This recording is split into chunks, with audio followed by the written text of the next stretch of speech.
Magandang hapon mga kakalwas, mga kabendot, mga ka-DIY.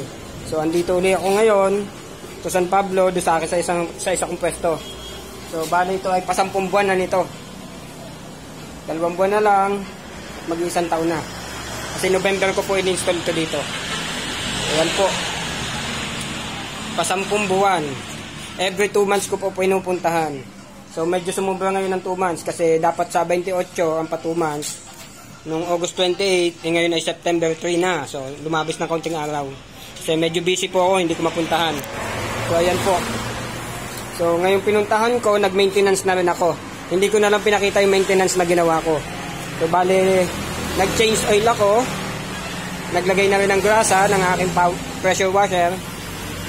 Tapos, yung shampoo ko, okay pa naman. Ayan, ang level. Hindi ko na muna sasalinan kasi yan naman ay mahigit pang... Baka may 2 weeks pa yan bago maubos. Yung dami na yan. So, magpapadala na lang uli ako ng shampoo para salinan. So, pinaksan ko na rin yung perahan. Pero nandiyan pa yung pera niya. So, napakalaki po ng perahan niya. Kaya, kahit 2 buwan po mahigit, okay lang po yan. Hindi po yan basta-basta mapupuno.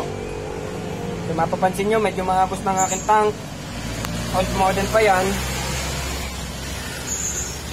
So, wala naman nagiging problema. 10 months.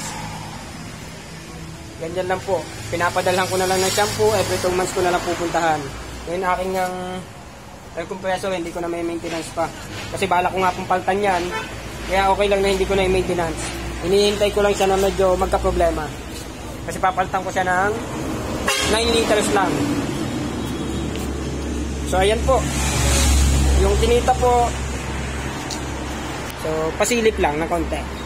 Ayan po, medyo may kabigatan. Napakarami. 2 months. At napakalaki ng lagayan. So, yun lamang po. Salamat po mga kabendo, mga karugos, mga ka-DIY. Please like and subscribe po and click the bell. Thank you.